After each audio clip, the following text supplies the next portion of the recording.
Lines media Tamil உறவுகளுக்கு வணக்கம். இன்றைய அரசியல் களம் நிகழ்ச்சிக்கு தங்களை அன்போடு வரவேற்கணும். வணக்கம். வணக்கம் சின்ன. அப்போ இந்த அட்டவணை பிரிவினர்கள் அதில் பாதி பேர் கிறித்துவ மதத்துக்கு மாறி இருப்பாங்க. அப்படி மாறி இருந்ததுனால எங்களுக்கு கிடைக்கக்கூடிய அந்த உரிமைகள் பறிக்கப்பட்டிருக்கு அப்படின்னு ஆண்டுதோறும் ஆகஸ்ட் 10ஆம் தேதி அவங்க கருப்பு தினமாக அவங்க நினைவு கூறுறாங்க. அதை ஒட்டி அவங்க போராட்டங்களும் பண்ணுறாங்க. அவங்க எங்களை திரும்பி எஸ்சி பட்டியலில் சேர்த்துருங்க, சாதி ரீதியாக நாங்கள் ஒடுக்கப்பட்டு தான் இன்னும் இருக்கிறோம், நாங்கள் டெவலப் ஆகலை அப்படிங்கிறதுக்காக அவங்க போராட்டம் பண்ணுறாங்க. இந்த போராட்டம் குறித்து அந்த மக்களுடைய நலன் சார்ந்து அவங்க உரிமையை நீங்கள் எப்படி பார்க்க? இது ஒரு சிக்கலான விவகாரம். இதை நம்ம மேலோட்டமாக பார்க்கும்போது கிறித்துவத்துக்கு தழுவிட்டாங்க, கிறித்துவர் தானே அப்படின்னு நம்ம நினைக்கிறோம். ஆனால் அவங்க கிறித்துவத்தை தழுவினாலும் அங்கே சாதியாக தான் இருக்கிறாங்க. ஆனால் கிறித்துவம் என்ன சொல்லுது, எங்கள் இதில் சாதியே கிடையாது, நாங்கள் எல்லாருமே கிறித்துவர்களாக பார்க்குறோம், ஆனால் சகோதரர்களாக பார்க்குறோம், அன்பாக இருக்கிறோம், எல்லாம் ஒன்று மண்ணாக இருக்கோம் அப்படின்னு சொல்லுது. ஆனால் இந்திய நிலத்தில், அதுவும் குறிப்பாக தமிழ்நாட்டோடைய நிலத்தில் கிறித்துவம் அப்படி இல்லை. கிறித்துவம் முழுக்க கிறித்துவம் அப்படிதான் இருக்குது, கிறித்தவர்கள் அப்படி இல்லை. கிறித்தவர்கள் எல்லாம், அதாவது கிறித்துவர்கள் இல்லாமல் கிறித்துவம் எப்படி இருக்கும்? கிறித்தவர்கள் இந்த கிறித்தவர்கள் தானே. அப்போ இந்தியாவை பொறுத்த வரைக்கும், தமிழ்நாட்டை பொறுத்த வரைக்கும் கிறித்தவர்கள் பெருவாரியாக அது வெளியிலிருந்து வந்த மதம். அதுக்கு இங்கே இருக்கிறவர்கள் மதம் மாறியவர்கள் தான். இவர்கள் யாரும் டைரெக்டாக பெத்தலேகத்தில் இருந்த அரபு தேசத்துலேருந்து இங்கே யாரும் வரல. இங்கே உள்ள நம்ம சக அண்ணன் தம்பிகள் தான், அவர்கள் தான் மதம் மாறிருக்காங்க.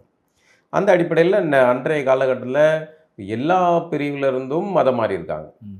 அதில் கிறித்துவத்தில் இந்த இவர்கள் மீனவர்கள் மட்டும்தான் மதம் மாறினார்கள், இல்லைனா பறையர்கள் மட்டும்தான் மதம் மாறினார்கள், இல்லைனா தேவேந்தர்கள் மட்டும்தான் மதம் மாறினார்கள், கோணார்கள் அப்படி இப்படின்னு எதுவும் கிடையாது. அனைத்து பிரிவை சேர்ந்தாலும் மதமாக இருக்காங்க. இவர்கள் ஒரு இதை சொல்லுவாங்க, இவர்கள் ஒடுக்கப்பட்டார்கள் அதனால் மதம் மாறினார்கள் அப்படின்னா, அப்போ நிறைய வேறு சமூகங்கள் பிசி எம்பிசி இந்த பிரிவில் எஃப்சியில் இருக்கிற பிரிவு சமூகங்கள்லாம் மாறி இருக்காங்க. இப்போ அவங்க எதுக்கு மதம் மாறினாங்க அப்படிங்கிற கேள்வி வருது. அப்போ நம்பிக்கை சார்ந்து சில பேர் மாறிப்பாங்க, சில பேர் கல்வி சார்ந்த உரிமை கிடைக்குது, வாய்ப்புகள் கிடைக்குது, அங்கே போனால் படிச்சுக்கலாம், படிக்க வாய்ப்பு இருக்குது, கிறித்தவர்களுக்கு ஒரு முன்னுரிமை கொடுக்கப்படுது அந்த கல்வி நிறுவனங்களில் அப்படிங்கிற அடிப்படையில் மாறி இருப்பாங்க. ஆக இது ஒரு கோணம். ஆனால் இந்த இடஒதுக்கீடு அப்படிங்கிற கான்செப்ட், இடப்பங்கீடு அப்படிங்கிற இந்த கான்செப்டுக்குள்ள கிறித்தவர்கம் இங்கே இருக்கிற அட்டவணை பிரிவினருக்கு ஒரு துரோகம் செய்தது அப்படின்னா இப்போ தோணுது. இப்போ நான் ஆரம்பத்தில் பார்க்கும்போது இந்த விஷயத்த சில பேர் எழுதுனாங்க, நான் தலித்துங்கிற வார்த்தைக்கு இல்லை, எனக்கு உடன்பாடு கிடையாது, நான் அதை ஏற்றுக்கிட்டது கிடையாது, அது அந்த மக்களை எந்த வகையிலையும் முன்னேற்றாது, ஒரு என்ஜிஓ அரசியல் அது. அப்போ சில பேர் இந்த கிறித்துவத்துக்கு மாறிய இவர்கள் பறையர்களையோ அல்லது தேவேந்தர்களையோ அல்லது மற்ற அட்டவணை பிரிவினரையோ தலித் கிறிஸ்தவர்கள் அப்படின்னு சொல்லணும்னு சொன்னப்போ நான் அதை கடுமையாக விமர்சிச்சிருக்கேன். அவர்களே இங்கே இருக்கிற சாதிய அடையாள சிக்கல்லேருந்து மாறி தான் அவர்கள் வேறு மதத்துக்கு தழுவுறாங்க. அங்கே போனால் அவர்கள் கிறித்தவர்கள் தான் அப்படிங்கிற அடையாளத்தில் வர்றாங்க, அவர்கள் பிசி ஆயிடுறாங்க அப்படின்னுங்கிற ஒரு பார்வையில், தட்டையான பார்வையில் நான் முன்னாடி பார்வை வச்சுருந்தேன். ஆனால் இன்றைக்கி அதை டெப்த்தாக குறிப்பாக உங்கள்கிட்ட பேசும்போது நீங்கள் அதை நிறைய விஷயங்கள் சொன்னீங்க. அதை சொல்லும்போது இந்த கோணம் இருக்குது அப்படின்ட்டு. அதில் முக்கியமான கோணம் இந்த கிறித்துவத்தில் தழுவிய இந்த அட்டவணை பிரிவினர், குறிப்பாக பறையர்கள் அல்லது தேவேந்தர்கள் அப்படின்னா, அவர்கள் அங்கே போனால் பிசி ஆயிடுறாங்க. ஆனால் அவர்களுடைய சர்க்கிள் இதாக அவங்க வாழ்நிலை எல்லாமே இருக்கிற இதில் தான் இருக்கிறாங்க. ஆனால் போட்டி பிசி கூட போட்டியிட வேண்டிய இது இருக்குது. அப்போ இவர்கள் என்ன சொல்கிறாங்க, எங்களுக்கு முழுக்க மாற்றினால் கிறித்துவ பறையர்களை அல்லது கிறித்துவ தேவேந்தரர்களை நீங்கள் ஒன்று எஸ்சி பட்டியலுக்கு மாற்றுங்க, இல்லை அங்கே எஸ்சியாக இருக்கிறவங்கள பிசி பட்டியல் கொண்டு வராங்க, ஏதோ ஒன்று. ஆமாம். அப்போது இப்போ என்ன ஆகும்னா, இப்போது எஸ்சியாக இருக்கிற ஒரு இந்து பறையர் அல்லது இந்து தேவேந்திரர் அவர் தனி தொகுதியில் போட்டியிட முடியுது, அவரை தேர்வு பண்ணுறாங்க. ஆனால் இந்த கிறித்துவத்தை தழுவிய அதே பறையர் அதே கிராமத்தில் தான் வசிக்கிறாரு, பக்கத்தில் தான் இருப்பான். ஆமாம். அவர் வேற ஊருக்குள்ளே அவர் இல்லை, வேற ஒரு பிரிவினர் வசிக்கிற பகுதியில் இல்லை, பிசிகள் வசிக்கிற பகுதியில் இல்லை, அல்லது தேர்தலில் போட்டியிடுறதுங்கிறது இல்லை. இப்போ இவர் வாழ்நிலை இந்த இதில் இருக்காரு, ஆனால் அவர் இப்போ தேர்தலில் போட்டிடணும் பிசியா நின்று போட்டியிடணும். அப்போ அவரை பிசியில் இருக்க யாரோ அவரை தேர்வு பண்ண மாட்டாங்க அப்படிங்கிற ஒரு நடைமுறை சிக்கல் இருக்கு. இது பல வகையிலும் இதாகும். ஆனால் இந்த இடத்துல இஸ்லாம் ஒரு பிரமாதமான விஷயத்தை செய்யுது. இஸ்லாத்தை பொறுத்த வரைக்கும் அங்கே நேற்று வரைக்கும் நீங்கள் முனுசாமி ராமசாமி யாராவது இருந்து போங்க, மதம் மாறிட்டால் நீங்கள் அப்துல்லா ரஹ்மான் ஏதோ ஒரு பேரை வச்சுட்டு அவர் இஸ்லாமியராக மாறிடுறாங்க. ஆனால் அவங்க அங்கே நடக்கிற ஒரு இஸ்லாமிய வந்து அங்கே வந்து பிசி இஸ்லாமியர், எம்பிசி இஸ்லாமியர், எல்லாம் நாடார் இஸ்லாமியர், கோனார் இஸ்லாமியர், பறையர் இஸ்லாமியர் அப்படிங்கிற இதே இல்லை. இஸ்லாமியர்னா இஸ்லாமியர்னு அங்கே இதாக இருக்குது. அது வந்து ரொம்ப சரியாக கராராக இருக்கிறாங்க. கிறிஸ்தவம் என்ன பண்ணுது, நிலப்பரப்புக்கு ஏற்றாப்புல மண்ணுக்கேற்ற மார்க்சியம் மாதிரி, மண்ணுக்கேற்ற மார்க்சியம் நடக்குதோ இல்லையோ, மண்ணுக்கேற்ற கிறிஸ்தவம் வந்து இதாகுது. இன்னைக்கு பாருங்கள், கிறிஸ்தவம் வந்து என்னவா இருக்குது, கொடிமரம் இருக்குது. அப்படியே இந்து மதம்ல நம்மளுடைய சைவ வைணவ கோயில்களில் இருக்கிற நடைமுறைகள் என்னெல்லாம் உண்டோ, மொட்டை போடுறதுல ஆரம்பித்து, தேர் பிடிச்சி இழுக்கிறதுல ஆரம்பித்து, கொடிமரம் ஏற்றுறதுல ஆரம்பித்து எல்லாம் கற்பூரம், அவ்வளோதான். ஏன்னா இது ஒரு உளவியல் சார்ந்தது. இப்போ நேற்று வரைக்கும் ஒரு வாழ்வியல் வாழ்ந்திருக்கு அந்த நிலத்தில். அந்த நிலத்தில் இருக்கவனா கொண்டு போய் அப்படி டைரெக்டாக பெத்தலயத்தில் இருக்கிற மாதிரி மாற்ற முடியாதுல்ல. அப்போ அவனுக்கு சில கொண்டாட்டங்கள், வாழ்வியல் பண்டிகைகள்லாம் தேவைப்படுது. அவனுக்கு பிள்ளை பிறந்தோடனே பிள்ளைக்கு மொட்டை போடுறதுங்கிறது அவன் நீண்ட காலமாக தலைமுறை செஞ்சுட்டே வந்திருப்பான். இப்போ அவனுக்கு வந்து பிள்ளை பிறந்ததுக்கு மொட்டை போடணும். அப்போ என்ன பண்ணுறது, இங்கே மாரியாத்தா கோயிலில் போட்டோன்னா அங்கே மேரி மாதா கோயிலில் அவ்வளோதான். இங்கே மாரியம்மன் கோயிலில் போட்டான், அங்கே மேரியம்மன் கோயிலில் போட்டான். இதான். அப்போ இதே செட்டப்பு இவனுடைய வாழ்வியலை அப்படியே தூக்கி அந்த மதத்தை கொண்டு போயிட்டான். அதோட சேர்த்து அவன் சாதியும் கொண்டு போயிட்டான். ஆக எதுவுமே மாறல. ஆனால் இஸ்லாம் அப்படி இல்லை. இஸ்லாம் அங்கே மதம் மாறினா கரெக்டாக இஸ்லாமியர்லாம் இருக்காங்க. இப்போ கிறிஸ்தவம் வந்து தன்னை இங்கே சாதியெல்லாம் இல்லைன்னு சொல்லுது. ஆனால் நடைமுறையில் வாழ்வியலில் அது சாதியோட தான் இருக்குது. அப்படிங்கும்போது அவர்களுக்கு, இந்த மதம் மாறியவர்களுக்கு சாதி ரீதியான சிக்கல் இருக்குது, வாழ்வியல் பிரச்சனை இருக்குது, எல்லாமே இருக்குது. இஸ்லாமியர்களுக்கு அது கிடையாது. இப்போ இஸ்லாமியர்களுக்கு அது கிடையாது அப்படின்னு பரவலாக பேசப்படுது. அதுக்கு இன்னொரு காரணமும் என்னென்னா, இஸ்லாமியர்கள் வந்து மதம் மாறிய பிறகு அவர்கள் வந்து அந்த இடத்துல இருக்கிறதே இல்லை.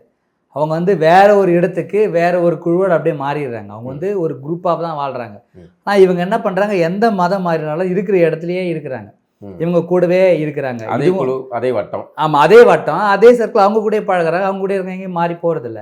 அப்போ இது ஒரு சிக்கல். இதில் இன்னொரு பிரச்சனை என்னென்னா, எங்களுக்கு வந்து எஸ்சி மக்களுக்கு கொடுக்கக்கூடிய அதே இடஒதுக்கீடு எங்களுக்கு கொடுக்கணும் அப்படின்றத விட, இவங்களுடைய நோக்கம் அப்படின்றத கூட, அந்த இடஒதுக்கீடு கூட அவங்க வந்து மதத்தின் அடிப்படையில் வாங்கிடலாம். அதுக்கு ஒரு லூப் இருக்குது. இப்போ எப்படி இஸ்லாமியர்கள் வந்து இஸ்லாமியர்களுக்கு கொடுங்கன்னு கேட்குறாங்களோ, அதேமாதிரி இவங்க வந்து கிறிஸ்டினுக்கு கொடுங்கன்னு கேட்டு வாங்கிக்கலாம். இவங்களுக்கு அது கூட பிரச்சனை இல்லை.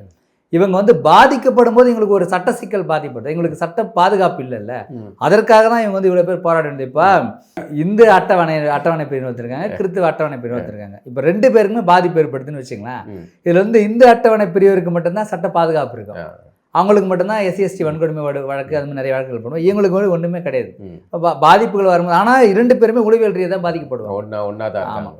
இப்போ இந்த மாதிரியான சிக்கல்கள் வர்றதுனால இந்த மாதிரியான சிக்கல் ஏன் இஸ்லாமியத்தை தழுவிய ஒரு பறையருக்கோ அல்லது தேவேந்தருக்கோ அல்லது வேற யாருக்கோ இல்லை, அவங்க மதம் வந்து அவங்க வந்து இஸ்லாமிய மதத்தில் மாறிடுறதுனால அவங்க வேற இடத்துக்கு போகிறதுனால அவங்க அந்த பாதுகாப்புக்குள்ளே இருந்துடுறாங்க. ஆனால் அதுலேயும் ஒரு சிலர் சொல்கிறாங்க, இல்லை அந்த மாதிரி மாறினவங்களுக்கும் கண்டிப்பாக ஒரு சில இதெல்லாம் இருக்குது, வெளியிலேருந்து பார்க்குறவங்க அது தெரியல, உள்ளே இருக்கிற தமிழ் முஸ்லீமுக்கு தெரியும் அப்படின்னு சொல்கிறாங்க.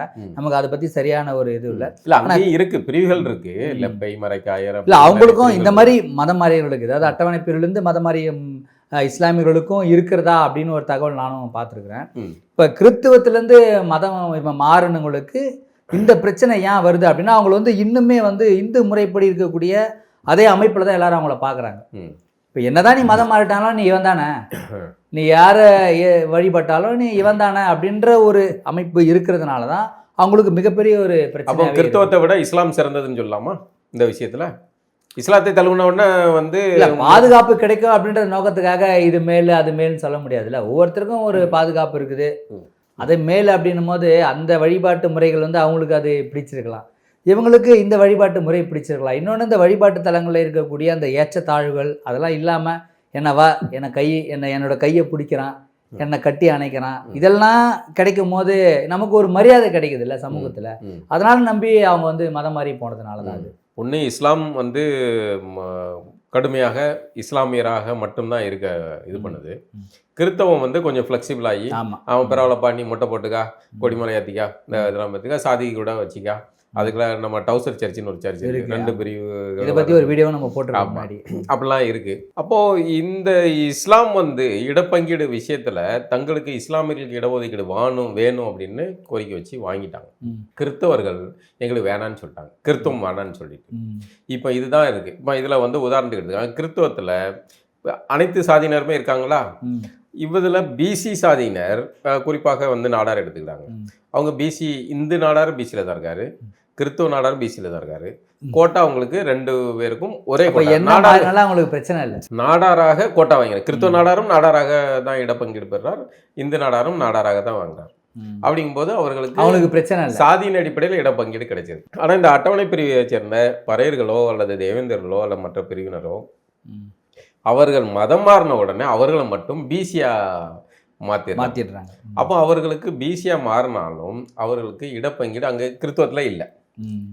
இதுதான் அடிப்படை பிரச்சனை. இப்போ அவர்களை ஒன்று இந்து பறையராக இருப்பவர்களை, இந்து தேவேந்திரா இருப்பவர்களை பிசிக்கு மாற்றுங்க, இல்லைன்னா இவர்களுக்கு அந்த இதை பங்கீட கொடுத்துருங்க.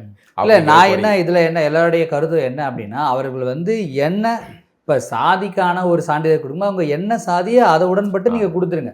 இப்போ மதம்ன்றது வேறு, சாதின்றது வேறு. அதுதான் அவங்களுடைய கருத்து. அவங்க என்ன சொல்ல வராங்க, நாங்கள் இந்த சாதி தாங்க, நாங்கள் இதுக்குள்ளே தான் இருக்கிறோம், இந்த வாழ்வை நாங்கள் கடைபிடிக்கும் போது நாங்கள் மதம் மாறியதாலே நாங்கள் வேற ஏதோ மாறிட்டோன்ற மாதிரி நீங்கள் கொடுக்குறீங்களா? அப்போ இதை கிறிஸ்துவத்தை தழுவிய இந்த பிரிவினர் தான், அவர்கள் தான் இந்த கோரிக்கையை அழுத்தமாக வலியுறுத்தி, நான் மதம் மாறினாலும் நான் தேவேந்திரர், நான் பறையர், நான் இந்த பிரிவினர் அப்படின்னு அவர்கள் அதை வலியுறுத்தும் போது தான் இது ஆகும். மாறாக அவர்கள் தலித்து அல்லது இல்லாத சாதியின் ஏதோ ஒரு அடையாளத்துக்குள்ள போய் சிக்கினாருன்னா அதுக்கு தீர்வு கிடைக்காது.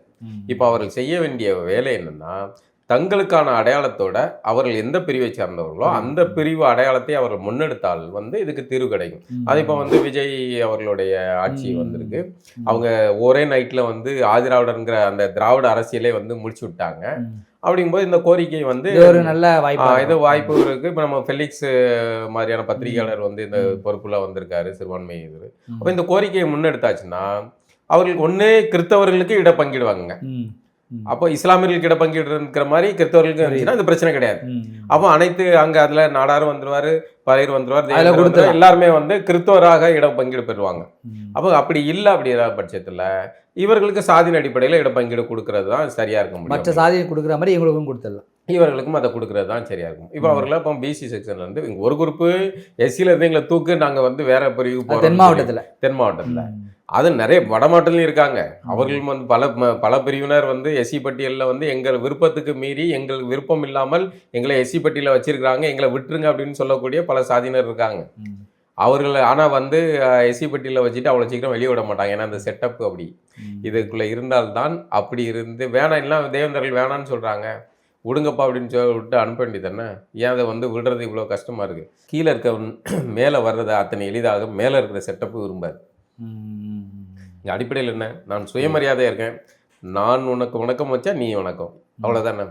நான் உன்னை நல்லா இருக்கீங்கன்னு கேட்டால் நீங்களும் நல்லா இருக்கீங்க, நான் உன்னை மதித்தால் நீ என்னை நீ மதித்தால் நான் மதிப்பேன், அதானே இதானது பரஸ்பரம்.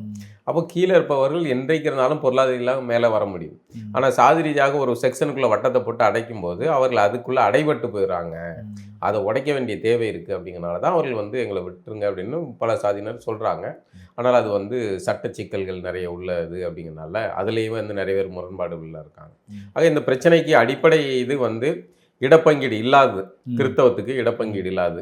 கிறிஸ்தவம் இடப்பங்கீடு பெற்றால் இதுக்கு தீர்வு கிடைக்கும். அல்லது கிறிஸ்தவத்தை தழுவிய தேவேந்தர்களுக்கோ அல்லது பறையர்களுக்கோ மற்ற பிரிவினர்களுக்கோ அவர்களுக்கு அவர்களுடைய சாதியின் அடிப்படையில் இடஒதுக்கீடு கொடுக்கப்பட்டால் இதுக்கு தீர்வு கிடைக்கும். இதுதான் சரியாக இருக்க முடியும். இதுக்காக அவர்கள் கோரிக்கை வைத்து ஒவ்வொரு ஆண்டும் பேரணி நடத்துகிறாங்க, போராட்டம் நடத்துகிறாங்க. அது கடந்த ஆட்சி முழுக்க ஏன் இதுக்கு முன்னாடி ஒரு நயவஞ்ச அரசியல் இருக்கு, திராவிடத்துடைய அரசியல், அதை முக்கியமாக பேசணும். இப்போ என்னென்னா இந்த மதம் மாறியவர்கள் ஒரு காலகட்டத்தில் மதம் மாறியவர்கள் அன்றைய கால சூழலுக்கு மதம் மாறியவர்கள் இருப்பாங்கல்ல, அப்போ அவர்களுடைய எண்ணிக்கையும் இங்கே மதம் மாறாமல் இருப்பவர்களுடைய இந்த எண்ணிக்கையும் இப்போ கிறிஸ்துவத்தை தழுவிய பறைகள் எண்ணிக்கை, அப்புறம் இந்து மதத்தில் இருக்கக்கூடிய பறைகள் எண்ணிக்கை ரெண்டும் சேர்த்து பறையராக இவர்கள் பெரும்பான்மையானால் இன்னும் அதிகமாக அது பெருசாயிரும். அதோடைய எண்ணிக்கை இப்போ இந்து அட்டவணை பிரிவினரை விட கிறிஸ்துவ அட்டவணை பிரிவினர் தான் அதிகமாக இருக்காங்க. அப்போ அது மெஜாரிட்டி ஆகும். அப்போ இந்த திராவிட அரசியலுக்கு இந்த மெஜாரிட்டி இப்படி இவர்கள் ஆர்கனைஸ்டா ஆகிறது விட மாட்டாங்க. பிரச்சனை இவர்களை அதாவது இங்க பறையரா இருக்கிறவருக்கு இவங்க பாதுகாவலர் கிடையாதா, ஆனால் இவர்களை சிறுபான்மையினர் உங்களுக்கு பாதுகாவலர் நாங்கள் தான் திராவிடம் அப்படின்னு பேச முடியாதுல்ல. இப்போ எங்கே போயிட்டாங்கன்னா அவர்களுடைய பாதுகாவலரை அவர்கள் பார்த்துக்கொள்வார்கள். அவர் பெரும்பான்மை ஆயிட்டார்கள்னா அவர்கள் அவர்களுடைய கோரிக்கையை அவர்கள் வச்சுக்கிடுவாங்க.